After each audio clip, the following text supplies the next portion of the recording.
Great. So thanks everybody for joining us. We'll be doing having a wonderful workshop tonight. We've got some really wonderful speakers who are joining us from Ireland and also from Brussels. And we're really grateful to have you here to talk about such a great topic in terms of how we engage young people around climate decision making at local and EU levels. I'll go through with us now just our aim for tonight. So we know that local councils and the EU, they play a really crucial role in protecting people and the planet. And hopefully this evening we'll be able to deepen our understanding around how we can best influence local councils and EU Parliament decisions around climate related issues. And we hope that this will be really helpful to have in advance of the upcoming local and EU elections as we start to maybe meet some candidates on our doorsteps or at different hosting events and things like that. And also before we take to the polling station. I'll give you a quick sense of just what we're going to cover tonight. So we've got three amazing speakers. Colin Roach, who's joining us. He's the Climate Justice and Energy Programme Coordinator at Friends of the Earth Europe, based in Brussels. We have Michael McCarthy-Flynn, who's Head of Policy and Advocacy in Oxfam Ireland. And we also have Christine McGee, who is a member of One Future Dunleary, and that's a local activist group based here in Dublin. After we hear some different speaker inputs from each of our amazing speakers, we'll take some time to do a Q&A, so you'll have an opportunity to be able to comment, either raise your hand using the raise hand button and you can talk directly to our speakers, or you can use the chat box if you'd like to pop things in and we can get our speakers to be able to respond to some of those after they've had a chance to give their input. After that, we'll do some breakout groups and we've got some key questions to try and gather some of your insights, some of your ideas for solutions and for things that we might be able to do going forwards. And then we'll discuss a couple of next steps and some great exciting things that are coming up next week and beyond that we can do together, hopefully. Just a quick reminder. So you'll see my name and I've also put my pronouns and where I'm joining from. So it might be nice, just because we'll be doing some breakout groups later together. It's nice if we just take a second to just rename ourselves, just with our name, our pronouns, and then just maybe what county we're joining from.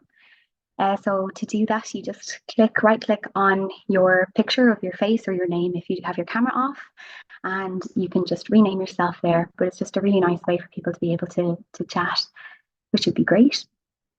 Yeah, like I said, webcam is really nice, but it's not necessary. And we will be sharing the recording with everybody who is registered for the event afterwards, so as that we'll be able to actually share that on with people who couldn't actually make it on the night. I think that's pretty much it.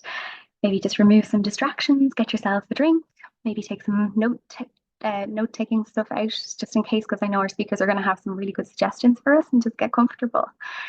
So without further ado, I'll turn off my screen there just so you can see. I'm going to first hand over to Colin, who is going to give us an overview of EU, how we influence EU decision making. So Colin, I'll hand over to you, if that's all right. Great stuff. Thanks a million, Emma Jane. I'm just going to share, if I can, share my screen just for one slide, just one slide only, which hopefully you can all see. There. So just to say a little bit European, so first off about how decision making is made in the European Union, and then maybe how we can influence it. So this is on the screen is the EU Golden Triangle. So we have three different institutions, as we say, of the European Union: the European Commission, the European Parliament, and the European Council.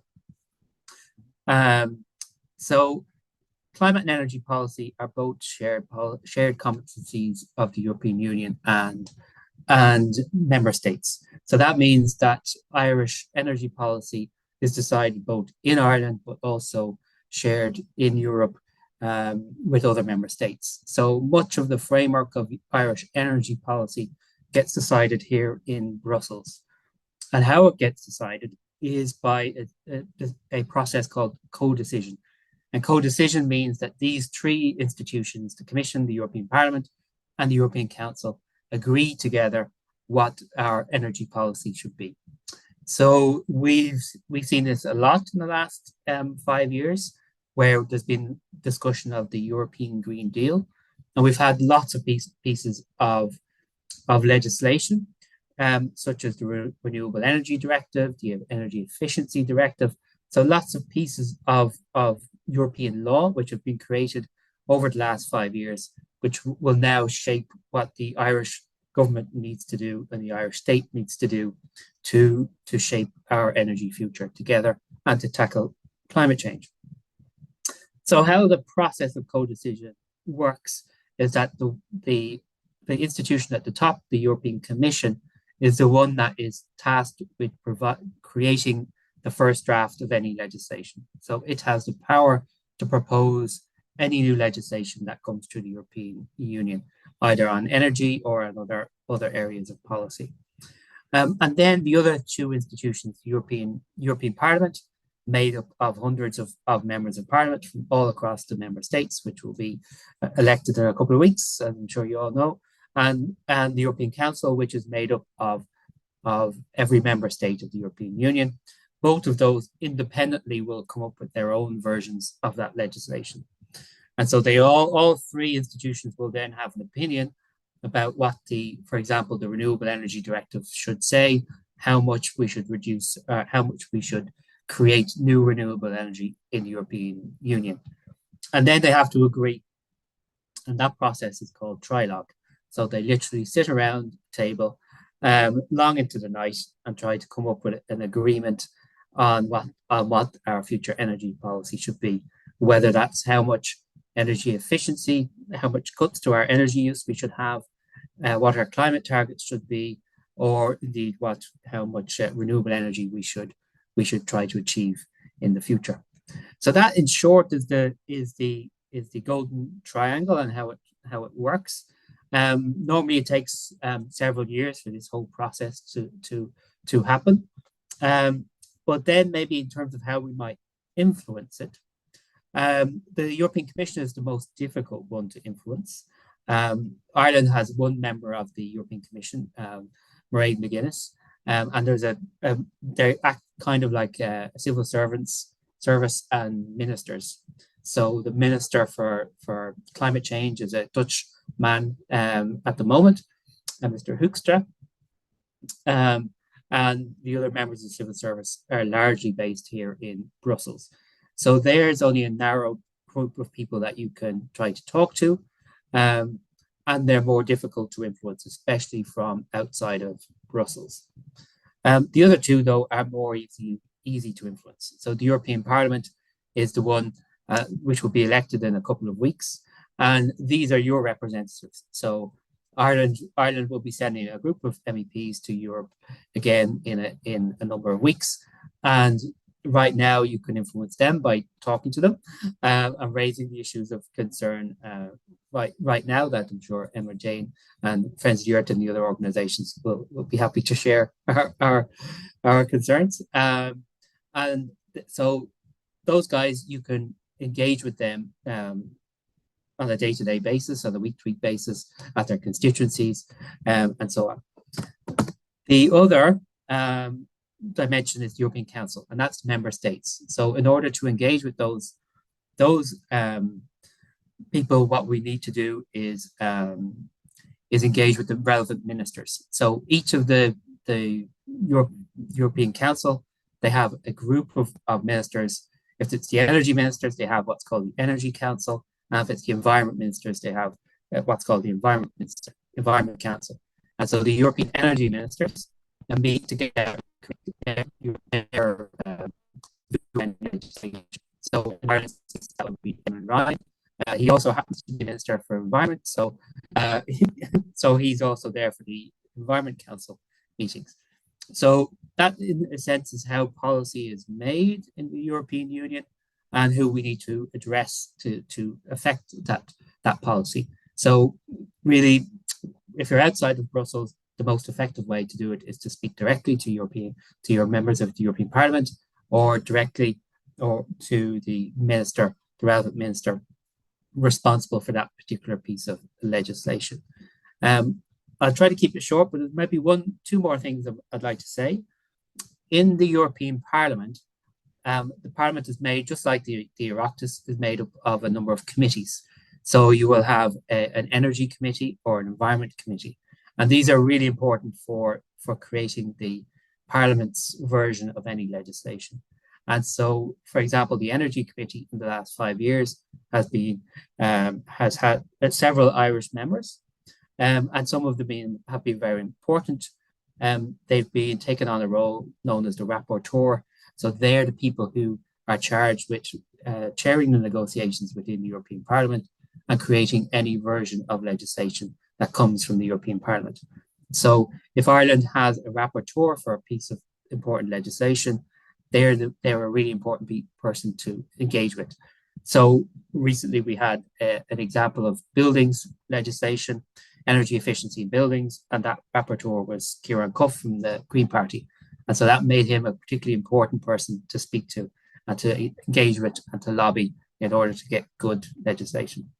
Well, as I said, you could go to any of these three pieces of the Golden Triangle, but from Ireland, it's most important to address the European parliamentarians and the European Council. And that, I think, is that. I'm not sure if that was how long that went on for, but hopefully that was useful. Back to you, Emma. Thanks so much, Colin. That was great. Cheers.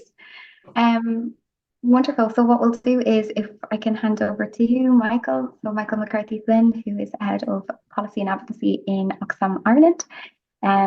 So I might get you to stop sharing your screen, Colin. Oh, thank you very much. And I'll hand over to you, Michael. Thanks so much. Good evening, everyone, and thank you for joining us on, I don't know what it's like where you are, but it stopped raining. So hopefully it stays dry for us when we're finished with this. I am going to follow on some of the things that Colin has mentioned, but briefly I'll introduce myself first. I work with an organisation called Oxfam Ireland, and we're a global confederation of 21 affiliates. We work in 66 countries. And what we try to end is systematic inequality and injustice around the world, and obviously in the EU and in Ireland. And in doing that, we try to do all our work, especially around the environment and climate change, from a climate justice perspective, which preferences inequality and feminist decolonial approaches to the work we do and what we try to achieve. What I'm going to talk to you about tonight is three things. So firstly, before I get stuck into it, I'm going to give you some general thoughts that will hopefully stand to you in any of your influencing work, whether it's at a local level, an Irish level, or a European level. And then I'm going to go through maybe some of the practice behind the theory that Colin told and talk about my experience with a broad coalition who's been trying to influence one of the directives with all those three institutions and the lessons that we've learned, and maybe some tips for you about how you would do that. I think there's three key things before you try to influence any institution, whether it's a local government or an EU, is the first one you have to think about is strategy. So what is it you want to achieve? And that can be, what you want to achieve is make relationships with politicians, get them to know you, learn about it. If that's what you want to achieve, that's brilliant, and you design your strategy from that. Or you could be a part of a big European-wide grassroots movement, and you might want to change the directive or get the EU to pass a directive. So it can be as big or as small a thing that you want to achieve. But I think the first thing is always figure out what it is you ultimately want. The second thing then to think about is, well, how are you going to achieve it? And it ultimately depends on what you want to achieve. So if it is, we're talking about tactics here. So what type of actions, activities will you take to achieve your strategic goal?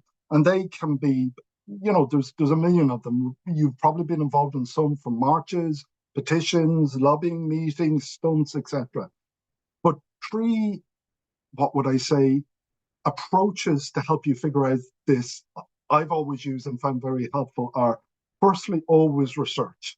Find out really what the issue is, what is really causing the problem, and what is the solution. Often we can look at symptoms rather than causes, and I would encourage you to look at causes, because unless we change the systematic reasons behind what's happening with climate changes, we're not really going to achieve the outcomes that we want. So research everything, research what other people have been doing, what the problem is, etc. Then the second thing I would say is network. You don't have to reinvent the wheel. There's loads of really smart, intelligent, committed young people, old people, middle-aged people out there who've been thinking about this, who are working on this, and will have loads of ideas to share with you. And of course, you'll have your own ideas. And the last tool I would suggest is using a power analysis. Try and figure out from context or from your own look, where does the power actually hold? So while we have formal institutions, sometimes the power can be quite informal, and it mightn't be as obvious at the start actually who really holds the power. So have a think, and there's tools that I'll share with Emma Jane that she can share with you that Oxfam has developed to really help you around these. And then the last thing I would ask you to think about is tools. Like, what are the tools that are going to help you do this? And there's things like, what sort of comms strategy do you have? Do you have people who are good at public speaking? What type of narrative? How do you want to frame this that will appeal to the public or appeal to politicians? And always be reviewing. We're never going to get this right at the start. This is such a complex system that we're trying to engage with. They're complex issues. Always try and review and learn from your mistakes. And always network. We're never going to do this on our own. We only can do it collectively. So the example I'm going to give is about what's a directive called Corporate Sustainability Due Diligence Directive. It's a wonderful, simple phrase to understand. What it basically is about is, as we all know, businesses have an oversized influence on our lives all over the world. They've massively powerful institutions. They have supply chains that go in multiple countries. And essentially, in a lot of ways, they're unaccountable. They work on a global level, and we have very poor global governance and global regulation. We have some regulation in Ireland and some in the EU, but it ultimately is quite weak to hold them accountable. And what the directive is trying to do is, at an EU basis, to ensure three things. So firstly, governments have to ensure that citizens in their country, any harm environmentally done or to human rights, businesses are held accountable for that. Businesses have to ensure they have a responsibility to ensure in their supply chain, so not just in Ireland, not just in the EU, if they're based here, their supply chain around the world has to ensure that they don't do any harm on an environmental basis or a human rights basis. And there's clear international, conventions defining what that is. And then lastly, and probably most importantly from an organization like Oxfam, usually when companies or governments think about this, they think about the risk to them, the reputational risk, but the real risk is to people on the ground who are affected by environmental damage or affected by human rights abuses. So people on the ground have to be centered who are being harmed. And also as well, we're being harmed, our environment is being harmed, etc. And we have a right to remedy from companies if they do cause harm or they don't do due diligence to make sure they prevent harm. So it's a bit like the way I would imagine it is, now companies are acceptable, they have to do a number of risk registers about things that can harm their business and harm their reputation. One of the ones that's been brought in is about corruption in their supply chains. It's now accepted that businesses have to make sure that there's no corrupt acts in their supply chain and there's systems to do that.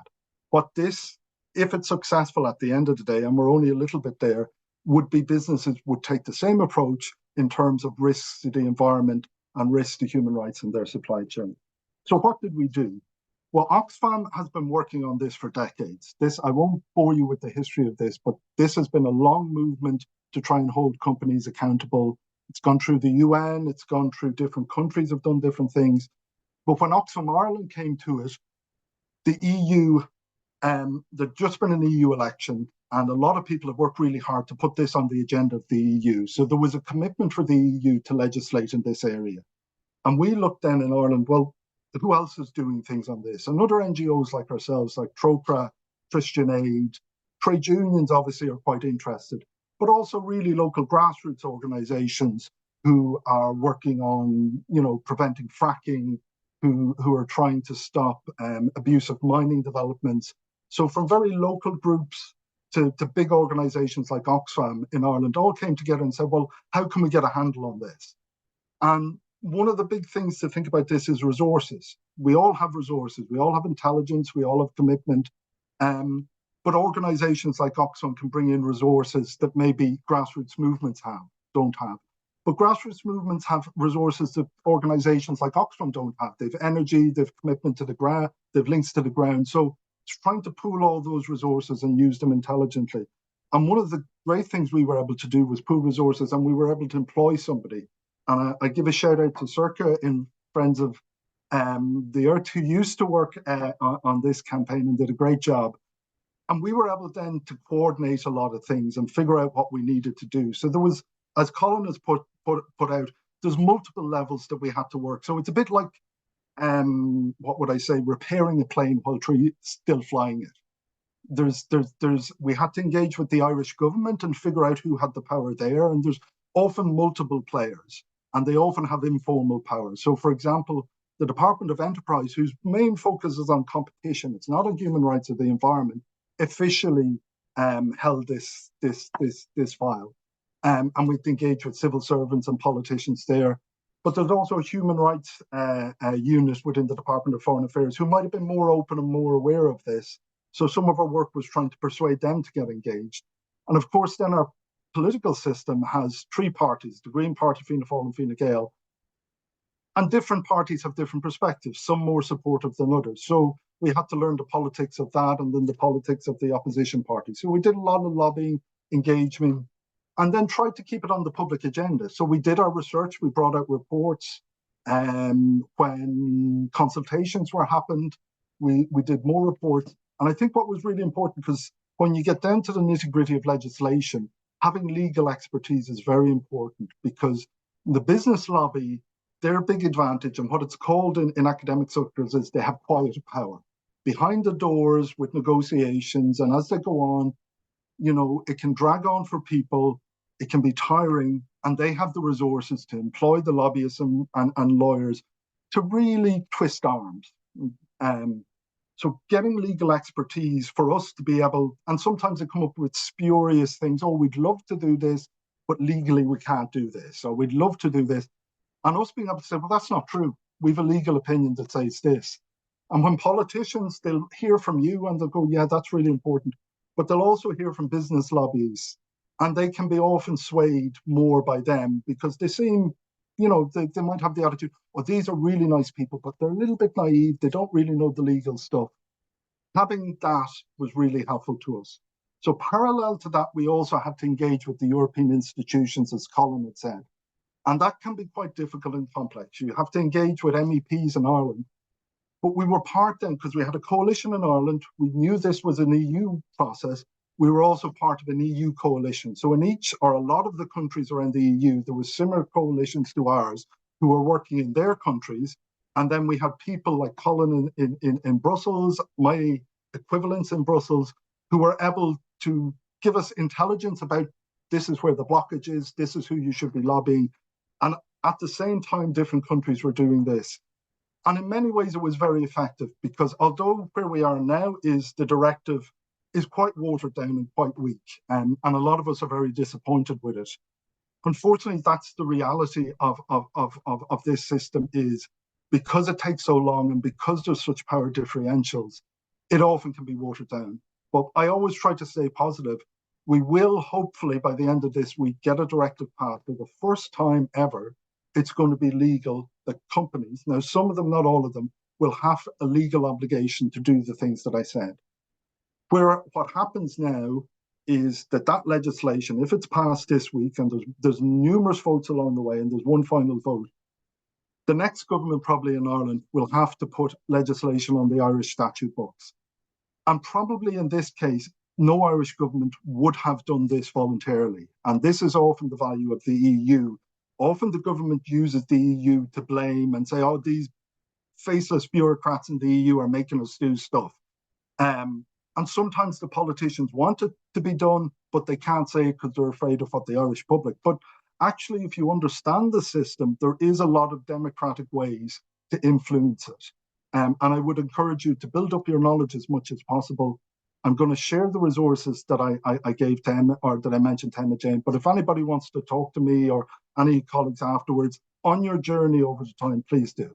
So I hope that was helpful. Oh, Michael, thanks so much. That was brilliant. And just to have that crossover between yourself and Colin in terms of just how it all works, how it comes together, and those really concrete examples is really helpful for us, because I know sometimes EU decision making can feel very far removed from our lived realities day to day. But like you said, I think we start to see it there in terms of the accountability for the businesses, maybe that we're consuming from, or from, that are producing things in the global south, and understanding that our responsibility as the EU, as a region, that it goes far beyond just our own member countries around the world. So it's really amazing the work that has been happening on that, and it's such a great example of ways to influence EU decision making that has far-reaching impacts. So I'm going to hand over to Christine. So Christine McGee is actually a member of a local group, a One Future group that's based in Dún Laoghaire, and Christine's going to give us a really concrete example of the ways in which their One Future group has been trying to influence the council here in Dublin, and what kind of tactics and what kind of things that they've been able to use, and tell us a little bit more about what it is that you've been campaigning for. So I'll hand over to you, Christine. Thank you so much for joining us. Thank you, Emma-Jane. Yeah, so I'm not an expert. I'm just a volunteer in a local group called Dún Laoghaire One Future, and we were set up to canvass at the last election. It was through Fence the Earth and Stop Climate Chaos. Actually, I am seeing myself huge on the screen, and I just have to change that. Sorry. There we go. That's better. I was looking at myself. It was terrible. We have, I'm just going to tell a simple story really about a piece of work that we did with another group called Dundrum Climate Vigil. And the idea was we sought to influence our local authority, Dún Laoghaire Rathdown County Council, to get them to endorse the call for a fossil fuel non-proliferation treaty. I will just say a little bit about that. I'm sure many of you know about it. But I'll just tell you who we were that got involved in doing this piece of work. So it was there are probably plenty, but two groups sort of worked together a bit, and we are Dún Laoghaire One Future. And after we were set up, which was around the last election, we also became a lobby group then, which was also supported by Friends of the Earth and Stop Climate Chaos around the climate legislation. And then we've lobbied the TDs online, mostly around different aspects, and checked in with them about sort of different aspects of climate and biodiversity. And now we also reach the public once a month with climate conversations in our local park. So there are probably about 20 active members, and there've been 60 on the calls sometimes with the TDs. So we vary. I think probably like lots of groups, small active group, and then the other group is Dundrum Climate Vigil, and they are quite a well-established group, and they set up sort of to mirror or support the Fridays of Future climate. Meet the public in Dundrum every Friday morning, and they have probably similar numbers of active members, but they will send an email out once a month to about 450 members. So they're really and quite strategic and full of really good information.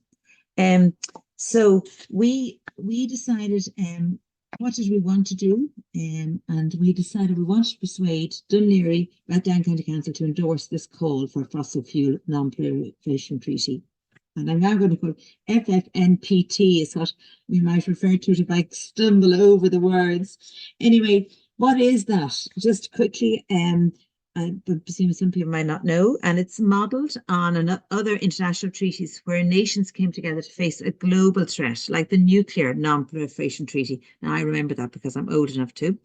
And it's the idea of a global treaty to manage the just and speedy transition from fossil fuels to sustainable energy. It would act as a complement to the Paris Climate Agreement, which has no mechanism for this. Fabulous website with tons of resources and videos in it. So it's a really well-established campaign.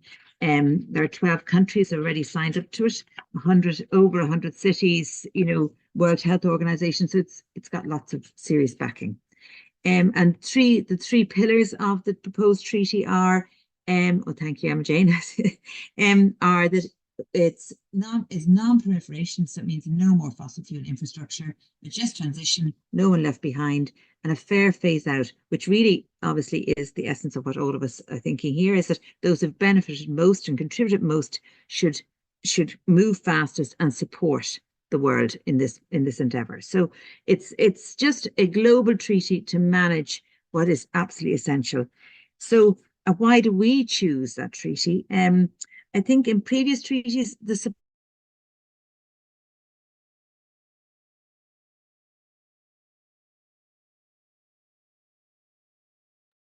Dunleary could do it. We maybe get the other 3 county councils also in Dublin to do the same. So, oh, you can't hear me. Can you No, hear it's me? okay. We lost you for a split second, but it's fine. Go Okay. ahead, Christine. I think it's just a Okay. delay in the Yeah, let coverage. me know if there is a problem, will you? And I'll see if I can move. We thought that if we can get the 4 Dublin county councils then to agree, then it would be Dublin is standing up and calling for the treaty.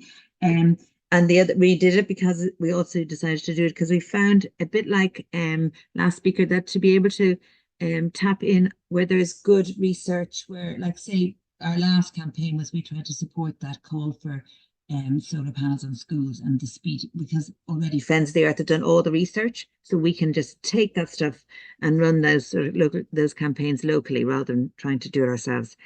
So the fossil fuel non-proliferation treaty is really well organized.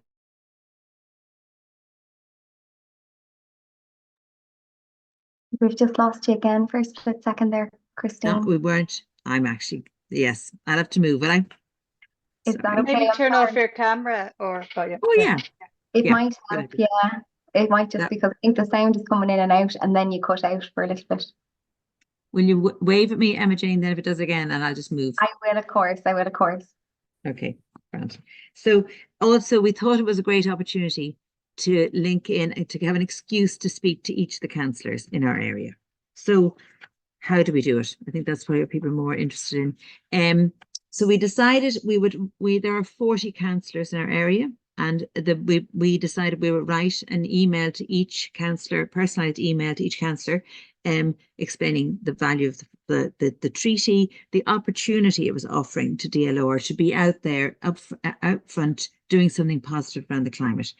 And then we said we would contact them. So we did them, and for some of them we managed to organize to have a little meet up, but mostly it was phone conversations.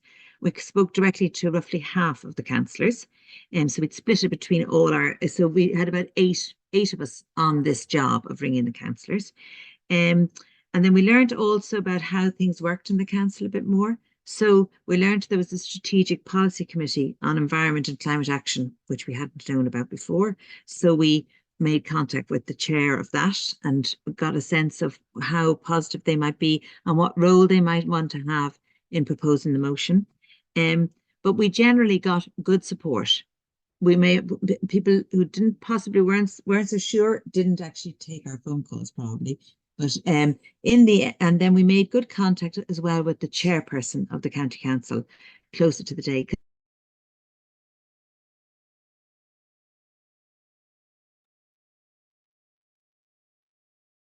More about, I think you're gone. I'm sorry. No, it's fine. It's just coming and going, Christine. It speeds up a little bit after it pauses and then we can hear you again. So I think it's okay. You want to continue. Okay, Grant. And so what we learned a bit like what Michael was saying is we learned how the council worked. How did you get your motion? So it's not that hard to get a motion, on the council agenda, but to get it debated in the next, before the end of the year, that's the trick. And so and then who does decide how things go up and down the agenda? And that was the chairperson. So actually really being able to know, to get his ear and to persuade him that maybe this was a really valuable thing to get on with as well before COP28. So there's a bit of time for profile. So what we did as a group, we support each other in being really clear about agreeing who to do what, connecting regularly on Zooms to see how many people have we talked to. We had speaking notes, so we'd agreed what things, if you got asked a difficult question, what you might say. And then also we ran a parallel campaign in our meetups, where we actually got people, the public, we spoke to the public about the Fossil Fuel Non-Proliferation Treaty and asked them to sign to say that they would like their councillors to support it. Now, since then, Dundrum in particular have gone on to get people just to sign up for the treaty, to support the treaty. So individuals can sign up to support the treaty as well. So we're pleased to say that the motion was passed unanimously, which was really pleasing, because we didn't want it to be just a Green Party thing, as I know that's the work that you guys are all doing. It was passed in September, and now all 4 Dublin County Councils have supported, have endorsed the call. We were there. There has been a little group that's been able to share how do we do it. Now Wendy in Dundrum is a great strategist, and she was the one who was so clear about send the emails, the follow-up. So that was really great, really nice to work with somebody, another group, to have a really clear plan, then to carry it out and for it to work. That was lovely, and I think that's nice for local groups who can just be wondering, what are we doing, and when we meet people, are we being clear and focused? And this was a campaign that actually was very focused and had a positive outcome. So that's it. That's me. Thank you so much, Christine. That was wonderful. And I think it's really helpful for us to have just these examples from both a local grassroots level and also an organizational, like at a European level. How can we try to create change at our national level, by putting pressure on the EU institutions, or how can we make a difference at our local level by putting pressure on our councils?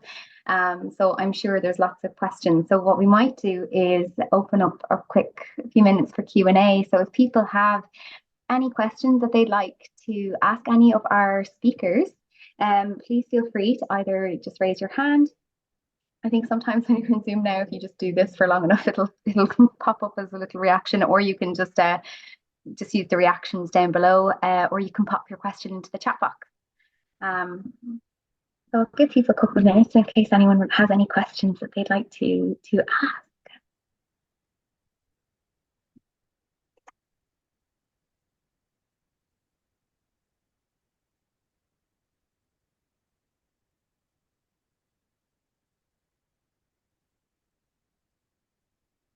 Maybe I can kick it off to just see, just to start it for people. I mean, maybe one thing I'd like to put to our speakers is, what was one of the challenges maybe that you've faced in trying to influence and keep that motivation going? Because I think that that's something that many of us have experienced in terms of trying to tackle these different forms of power that they take, right? Like at a local level or at an EU level. So yeah, maybe I don't know if anyone would like to respond to that, but just some of the challenges you faced and how you've kept up your motivation. I don't mind coming back on that, Emma.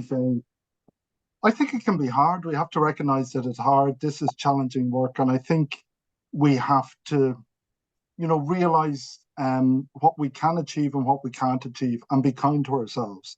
I think, often activists, while we're often doing the most work, can be the most unkind to ourselves. So I would say, look out for yourself and look out for each other, and check in with other people in case, because everybody is trying to do their best, and they need support. Maybe on a wider level, what I would say is always think about unusual allies. We often go to the usual suspects for help, like our friends or people in civil society. And as I mentioned before, business can be very powerful, but you can often find that some business representatives and some business people, or a lot of business people, in fact, can't quite agree with what we say.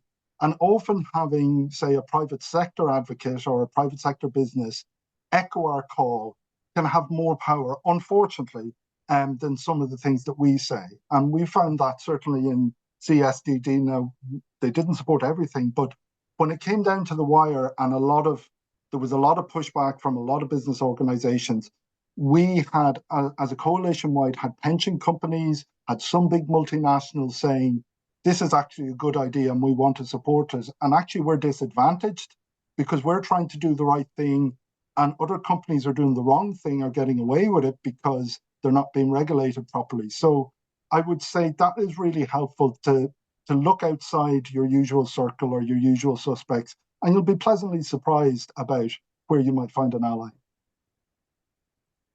Thank you so much for that, Michael. I really appreciate it. Thurka, did you want to come with another question?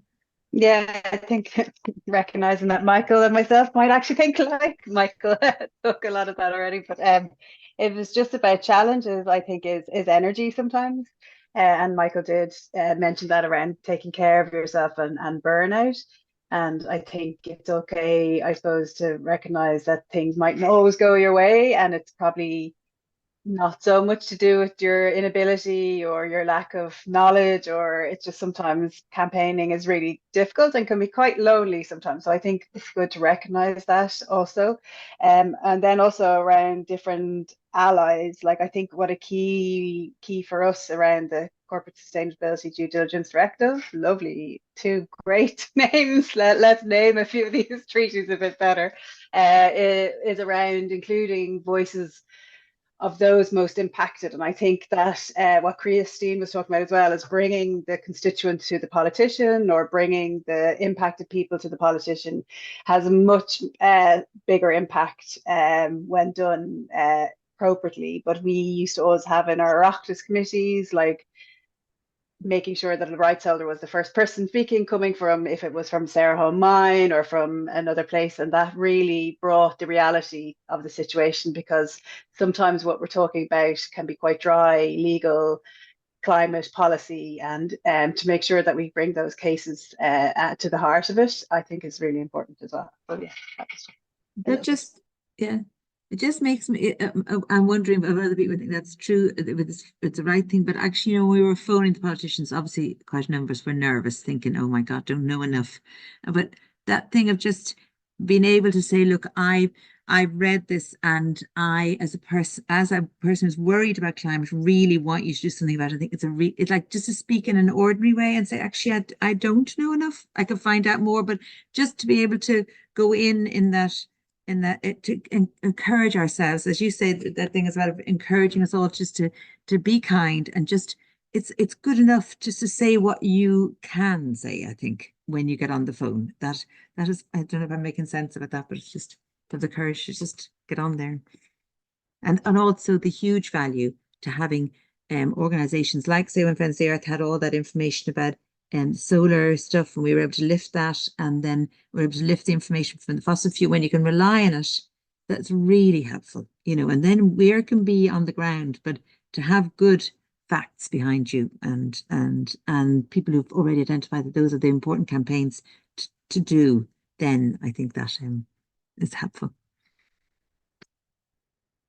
Thanks, Christine. That's great. Colin. Maybe just two quick things to add to that. One is, you can always imagine that the person you're talking to, the politician, knows about the subject, but the reality is most of the time they don't. And it's very often the case that you'll be the one who knows more about the subject than they do. So have that confidence to engage with them. And I think the second thing is just to remember, we are part of a huge global movement. There are millions and millions of people around the world working on these topics, whether it's the Non-Proliferation Treaty or the CSDD. I see my colleagues in the office working on this, and I just see the huge breadth of organizations that have been working on that over the last number of years. So you may be alone speaking to a politician or with a small group, but you're part of an absolutely huge movement all around the world. So have the confidence of being part of that movement, I would say. And then maybe might pick up on one of the other questions, Emma Jane, that's all right. Yeah, how to stay up to date on policy proposals it's a real challenge. I'll be honest with you. We struggle to here in Brussels because there's so much that comes out here in Brussels, and we have to work with allies to cover the different areas of work. I very much rely on allies to really do that work. So obviously, I work for Friends of DRT Europe, so Emma Jane and the colleagues and Friends of DRT Europe are the people who I speak to try and keep them up to date, and be that sort of information for people in Europe. But obviously also there's the social media, there's LinkedIn, there's Twitter, there's all these different places where you can now get follow and be up to date with, and so following, if it's Brussels based stuff, Friends of Europe has our social media accounts. I'm sure it's the same for the Oxfam office in the EU in Brussels, and many of the other organizations, environmental organizations, and our allies who are based here in Brussels. Will be putting out material all the time about what's really important to be paying attention to. So I think that's a direct way to follow what's going on, and then for more detail on particular pieces of legislation or files that we're following, then Emma Jane and her colleagues, I'm sure, can be answer the questions, and always ask me at the end of the day if there's something else, and I could try my best to answer. Thanks so much for that, Colin. That's great. Michael. Yes, I'll just briefly come in and maybe speak to the two questions that were asked. So a bit similar to Colin about staying up to date. There is a lot of stuff. It is complex. I would look at organizations, as Colin had said, their social media. I would also look at, get familiar with the Oireachtas website if you can, or your local council's website. And they do post updates and they do post minutes. It's not always in the most easily understood way. They do also, a lot of the times now, live stream committee meetings, live stream council meetings. The same with the EU or the Commission's website. That's even more complex, but I would encourage you to get familiar with it and have a look at it. Maybe also follow politicians that you might think who would be have similar views to you, and they often post things that they're involved with. The second thing, this has been something that Oxfam has been looking at, and that we're trying to maybe support groups and activists like yourself. And my colleague Sinead is actually on this call, and we'll be hosting a workshop at the end of June. And what we're trying to do is make an interface between all this complex policy stuff and almost be a funnel of communication both ways, with you guys on the ground who have the expertise about what the reality is on the ground, the local connections. We have more connections at the policy or political level, and trying to get a communication both sides. And we've had some success with it about supporting activists, raising parliamentary questions, bringing things to committees. So I would encourage you, Emma Jane, will hopefully share an email after this with Sinead's contact details or my contact details. But we will be advertising that workshop at June. And maybe I see Sinead's face in front of me. Do you want to say something briefly, Sinead, in relation to this? I think you pretty much covered it, but and we have done a few of the workshops with different groups. So I was lucky enough to do it with the Irish second level students union. We did it with a lot of other community groups. We actually went down to Cork and did it in UCC, and it's really just bridging that gap, because sometimes it can be a really hard topic and people feel like it's really out of reach, and there's a lot of keywords and there's a lot of stuff and it feels like it's unreachable. But I think what the great thing about what we were trying to do with the 7% campaign is that, like, that passion that activists have and like grassroots movement has, and it's something that Michael's raised a few times, but like making sure that they know that the resources are there and there are groups working on this who can help but not overshadow their work, if that's providing a parliamentary question or if that's just giving people space to have conversations and learn from each other. So yeah, we'll share our contact details and we'll tell you more about the workshop if you'd want to join. And maybe just one final point, to thank Friends of the Earth for including on this, because we know that all our colleagues in Friends of the Earth, Concern Others, are doing similar approaches. So we're trying to support each other in this. And we're hopeful to be doing a number of events in the year. Maybe if I quickly move on to the second one about education in schools. Of course, education about these issues, giving people understanding, giving them confidence and support. But I would say school is just one place. We need education. It's not just young people. I think young people are probably a bit more educated than most adults on this issue. And I would encourage you to see yourselves as educators. not to be afraid to have conversations with friends, with uncles, with sisters, with parents, with grandparents, because everybody is genuinely concerned about climate action. They may be coming from different perspectives, but I think seeing yourself as an educator as much as somebody who needs to be educated, I think is really important. I would absolutely agree with that as well, Michael. I think that's a really great point. Colin, is that an old hand or is that a hand to come in on the second question?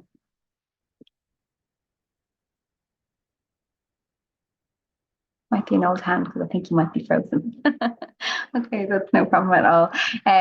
So I think what we might do just in terms of time, thank you so much to our speakers for that amazing feedback and things like that in terms of Q&A. And I think we'll be able to kind of continue some of this conversation. We'll just do some breakout groups now and we'll come back and we will follow up. I've been taking a couple of notes there as well from some of that feedback, and we'll follow up with any of the examples and other resources and materials and the other events as well, like those workshops that I know Oxfam are putting on with the 7% campaign. So I think it would be really useful for us to be able to share all of that with you. So we'll make sure that we do that in terms of follow-up. But what we might do is break into some breakout groups. So what I wanted to do was, if I just share my screen again now. Here we go. Well, I've got a couple of questions that I was going to ask us to have a little look at. Sorry, I've got too many windows open here. Just to have a little look at in our breakout. So I'll pop these questions into the chat as well, so you all have access to them. It's just 2 questions really. So the first one is just, what's your vision for a sustainable future?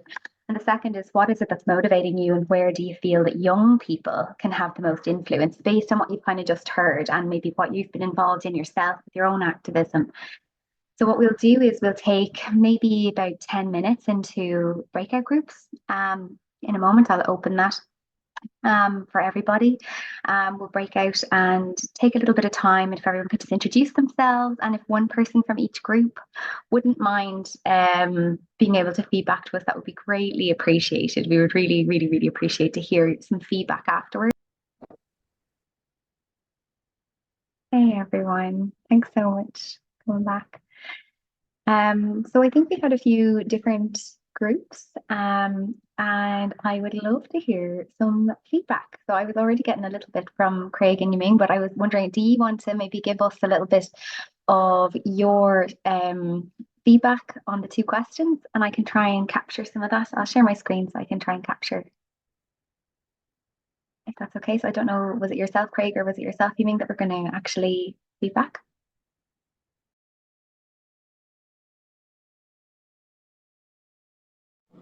I was saying I volunteer for Friend of the Earth, and we campaign for Green Mill and the Facking site, and then not for Parliament, a big troop, and they go under the ground and it's in 1% carbon.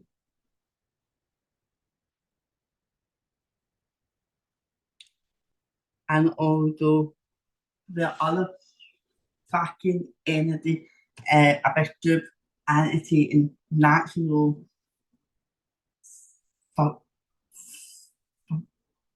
fiber energy and the fucking gas under the ocean and sea.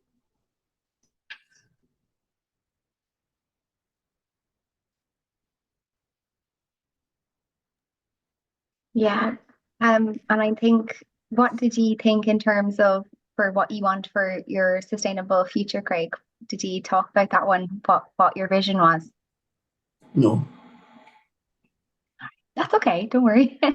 Totally fine. Thank you so much for that. That was really great. Thanks, Craig. Would somebody from Sinead's group maybe like to feedback? Yeah, so I'll just give a quick little feedback. So for our first question was, what's your vision for a sustainable future?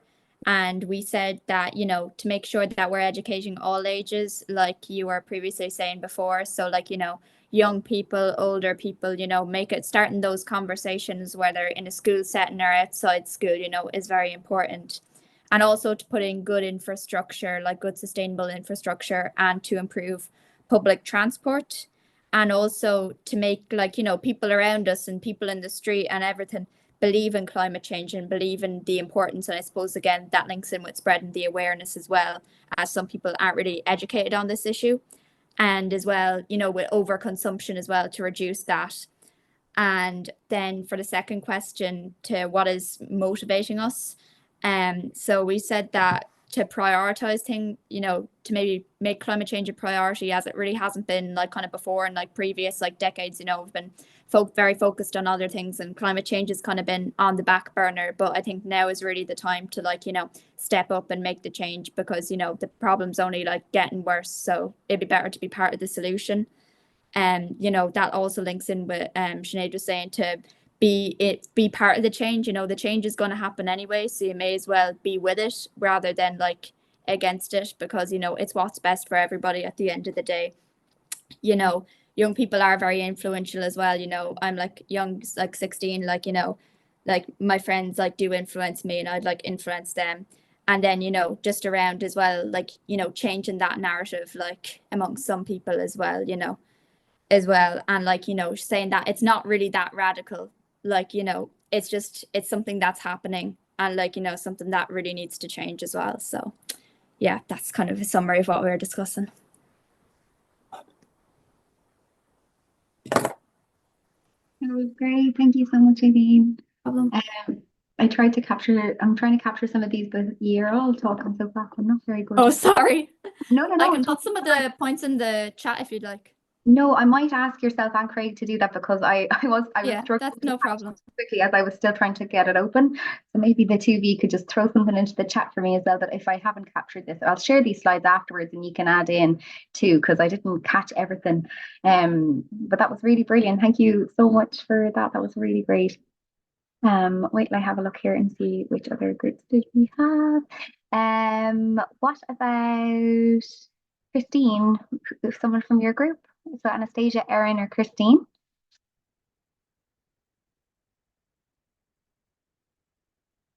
I suppose I can talk for our group. Thanks so much, Anastasia. Thank you. Okay, well, for that first question, what was that first question again? It was, what's your vision for a sustainable future? Again, yes, we also definitely agree with the education part. There definitely needs to be an education part, both for in schools, in the communities. That was definitely a big thing we were also talking about.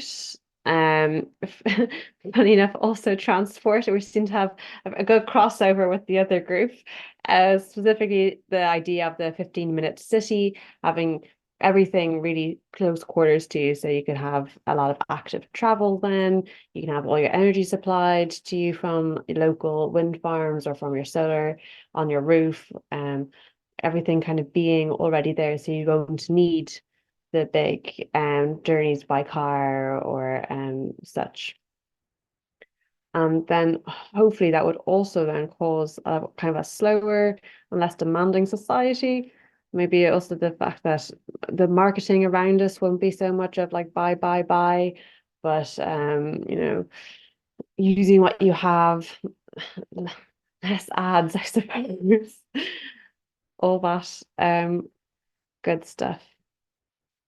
I'll let you write down. You get there? Frantically trying to write down what I'm saying. Sorry, I'm very slow at this. This should not be my job to take notes. You're trying to organize it at the same time. Good, Second good. one, I suppose, is what is motivating us, or where do we feel young people can have the most influence?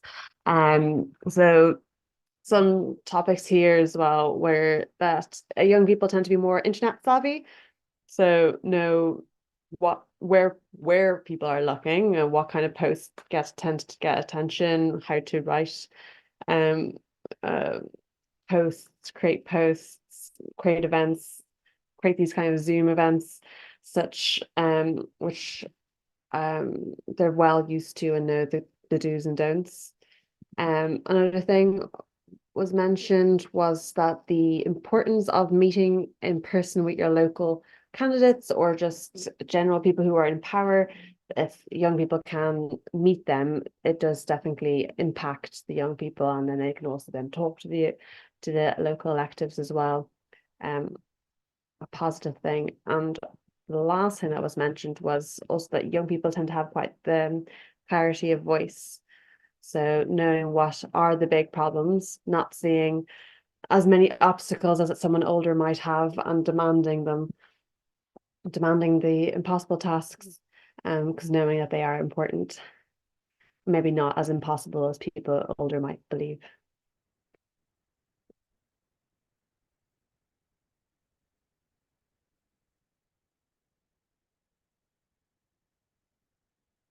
Basically, good going, Emma.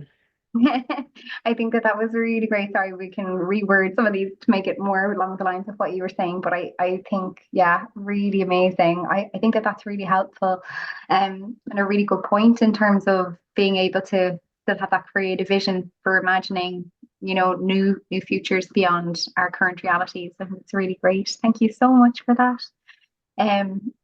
Was that everything from your group? Yeah. 2 questions, yes. Great, thank you so much. So I think the last group was Alina and Circa, is that right?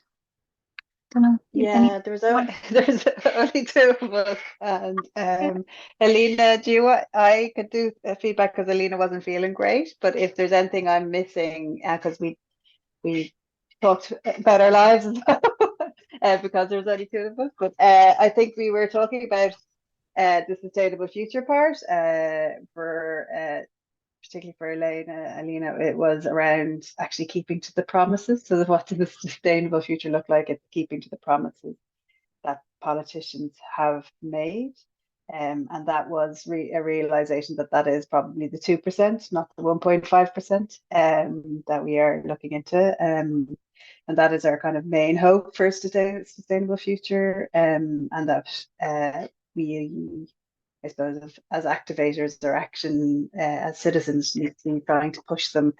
And I suppose in saying that, it is around that this is not like nothing new needs to be invented. Like the promises are there, the policies are there. It's actually building that political will. And then we were talking a bit about, I suppose, what else needs to happen, and like other groups, it's around conversations, but recognizing that when there is a big national conversation, so obviously local action are very important and have impact, but are hard and tough, and sometimes the long journeys without kind of breakthrough moments like national big conversations. If it is Greta, if it's things like that, it's harder to pressurize politicians. So we need to just keep that conversation going and ongoing, and then a little talking about like the sustainable future or what helps it happens. I think it's less so about young people's influence. We were just looking at influence and around the media being potentially one of them. And like Elena was mentioning, that when the Guardian finally started saying that they weren't going to talk about climate change anymore, they were going to call it a climate crisis, the impact of that language was really important. So just how the media represents this issue will have such a massive impact on how so many people see it. And it's less putting a picture of people eating ice cream on a hot summer on the media, but actually looking at the causes of warmer weather over the long term and the climate crisis. But also then looking at like smaller initiatives, like they're very important as well. But it is that kind of, I suppose, we're looking at the 3-way local initiatives, international conversations and national conversations, and it's kind of a bit of both and a bit of what Michael said earlier. And then around young influence, we didn't really talk about it. Sorry. We'd probably have a lot to say, but we didn't really talk about it. And Elena, is there anything else you think I should add? Then we talked about college and life, which is very important also. So yes, Elaine, is there anything you would like to add, or have I covered us? Oh, I think that was a brilliant summary, and I think you made it sound even better. So I think I've nothing to add. Thank you. brilliant. I love it. It was absolutely brilliant. I just realizing that there's some extra ones here, so I'll add these in afterwards. But I want to just capture these other ones from Aveen as well, because I didn't catch all of this. So apologies. Let me just bring these in and I'll add them afterwards properly. Oh, I'm doing the wrong thing. Oh, okay, I'm gonna throw it down here. I will make this neater before I share it with anybody. Apologies. You're seeing my tech skills. Oh, this is what happens late in on an evening. This is anyway, I'll get through all of these. Thank you so much for sharing all of that into the chat though. Really helpful for my slow typing abilities.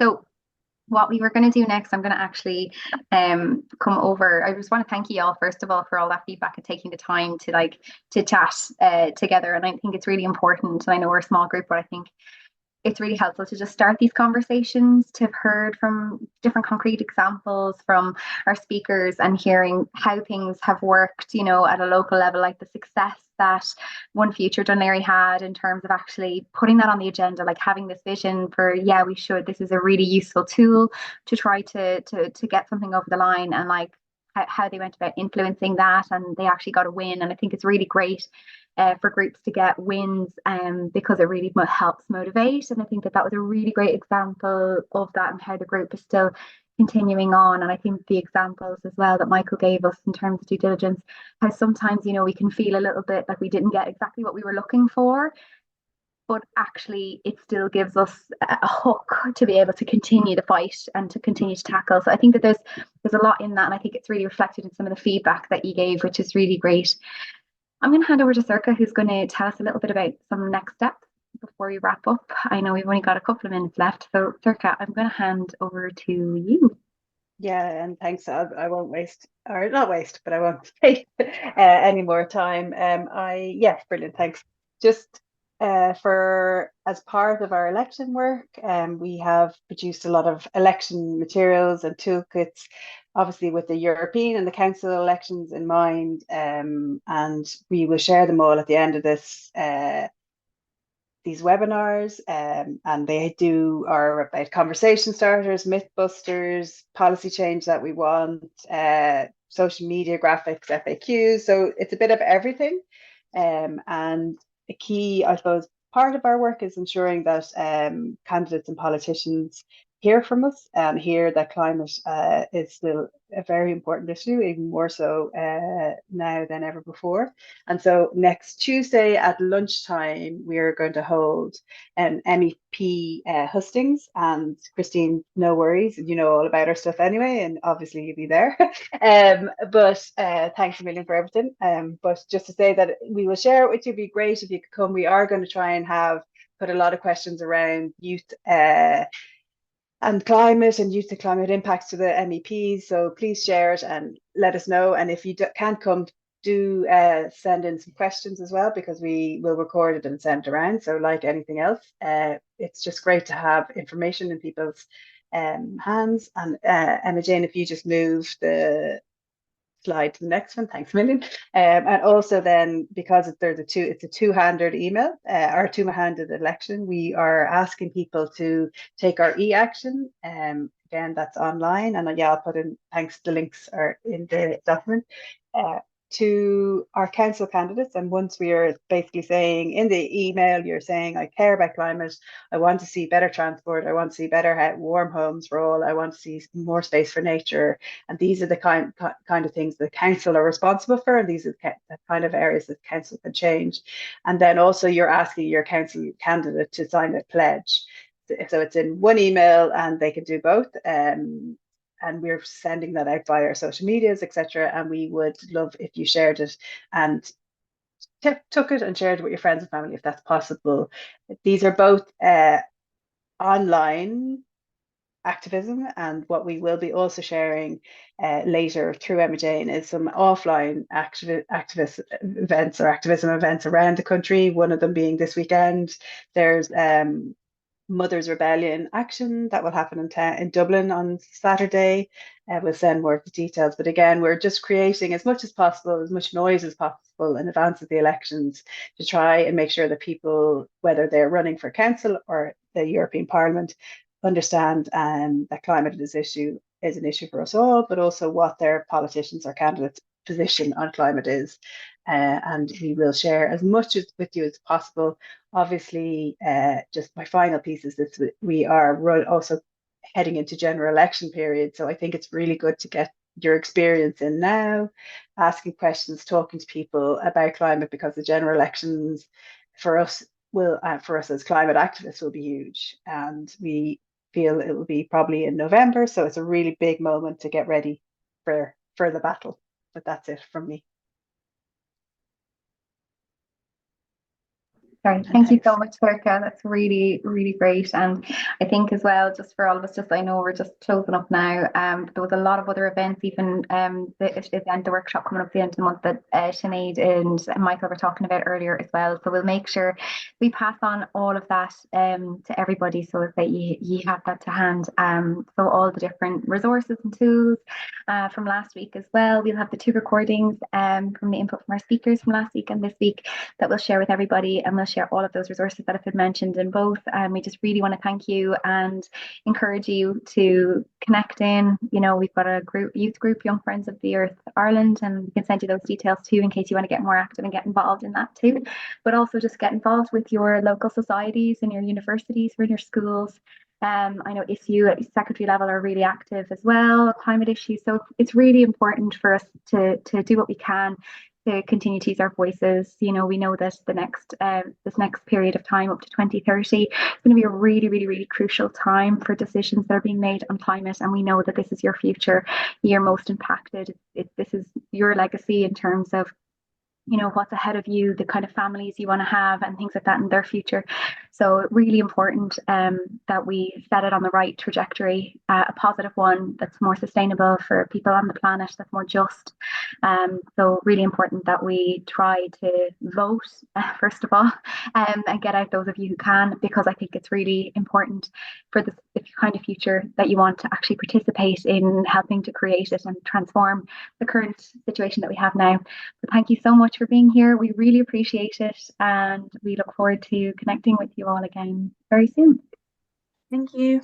Bye. Thanks all. Thanks, Emma Jane. Thanks all. Bye. Thank you Thank you. so much. Bye.